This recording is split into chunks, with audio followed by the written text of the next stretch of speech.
పిల్లలు తప్పదు బాగా ఇస్తావు పైసలు తొందర కానీ ఇప్పుడు కుట్టాలమ్మా నిన్న మన అక్కడ ఆళ్ళతో కుట్టించుకున్నావు సరిపోలేదా ఇవాళ మాట్లాడుకొచ్చినావు ఎక్కడ సంగతి ఎవరు కుడతారు అని చెప్పి వచ్చినావు నువ్వు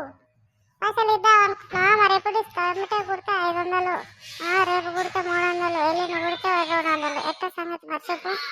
ఎప్పుడు ఇస్తావు పైసలు ఎవరు చెప్పారు నీకు నీ దోస్తులు కాడ కుట్టించుకుంటే కదా నిన్న మన మాట్లాడుకొచ్చినావు అమ్మ ఇవాళ నువ్వు వాళ్ళు లేరంటది అమ్మ పండుగ పోయారంట జర గుట్టు వెనకట చేస్తావు మా అమ్మ కానీ పండుగకు కొత్త చీర తెచ్చుకున్నా బట్టలు లేవు కుట్టించుకోవాలి నీ కొత్త చీర కట్టుకోవాలి జర గుట్ట రాదే అమ్మ 500 ఎందుకు 500 వస్తాయి ముసల్దాని కాడ 500